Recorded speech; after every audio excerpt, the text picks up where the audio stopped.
It starts quietly. No one notices at first. You're 7 years old, staring into the eyes of a parent who is falling apart. Maybe it's addiction. Maybe it's anger. Maybe it's just the hollow silence of someone too broken to show up. And without words, something ancient clicks in your small mind. If I don't hold everything together, no one will. This is how a child disappears. Not physically, but psychologically. They smile more. They cry less. They learn to read the room before they speak.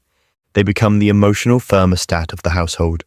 They become small adults long before their minds are ready, and the world praises them for it. You're so mature. You're so responsible. You're so strong. But no one ever stops to ask, at what cost? This is the invisible grief of those who grew up too fast. And today we're going deep inside the psychology of that child, because the effects don't vanish with age. They shape you. They follow you into relationships, careers, your sense of worth. And if you don't understand what happened, you'll spend your adult life repeating the survival patterns that once saved you, but are now slowly killing you. Let's start with what's really happening developmentally. When children are forced to emotionally support adults instead of the other way around, psychologists call this parentification. It's when a child becomes the caregiver, the peacekeeper, the therapist, the protector. This isn't just unhealthy, it rewires the brain, because when a child is consistently put in charge of emotional regulation, either their own or others, it creates something called hypervigilance. You're always scanning for danger. You walk on eggshells. You learn that love is a transaction. You give peace, and maybe they'll give you safety. You learn that your needs are dangerous, and theirs are urgent. So you disappear, not physically, but emotionally, and in your place grows a version of you that performs well. You become the good child, the quiet achiever, the therapist friend, the one who never asks for anything, and you wear that identity so convincingly that even you forget it's a mask. But deep down, something hurts, something aches, because the inner child you buried didn't die.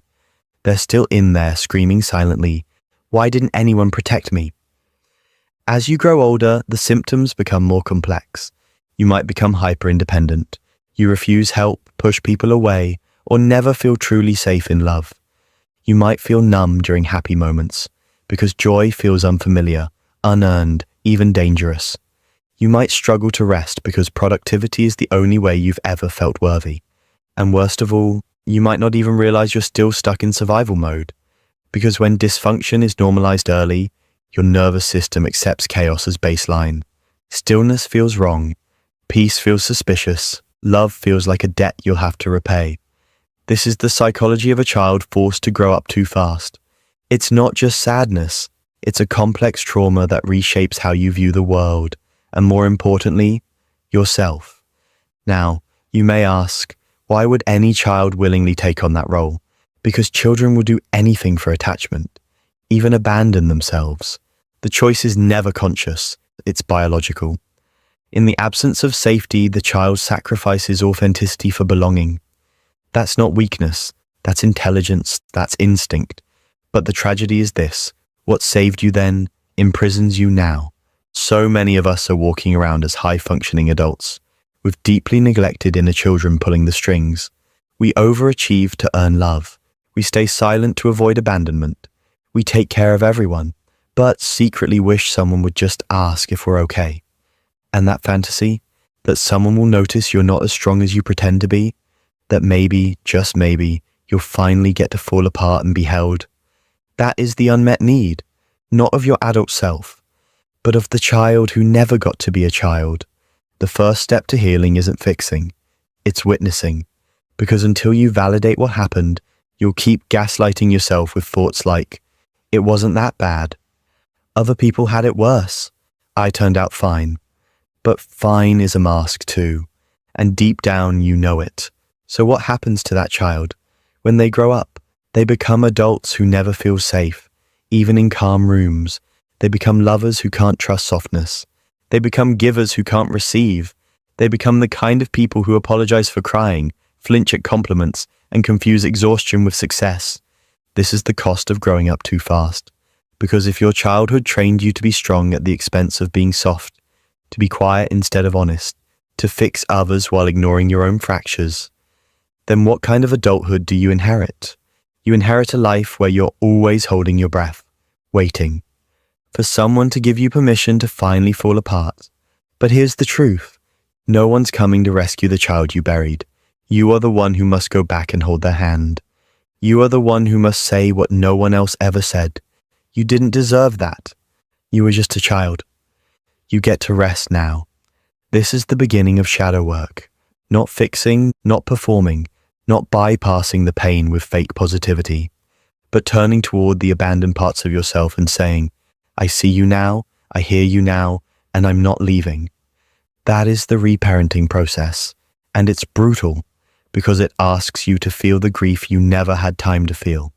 It asks you to sit with the rage, the sorrow, the unmet needs, to weep for the birthdays where no one showed up, to mourn the innocence you lost while protecting people who should have protected you. But that grief, it's not weakness, it's proof that you're healing, because what was once frozen is finally thawing. Now let's talk about how this survival pattern shows up in adulthood, subtly, tragically, and often invisibly.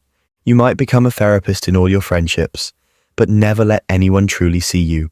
You might be praised for your independence, when deep down you're terrified of being a burden. You might be in relationships where you overfunction, always fixing, managing, over-explaining, and wondering why you feel resentful.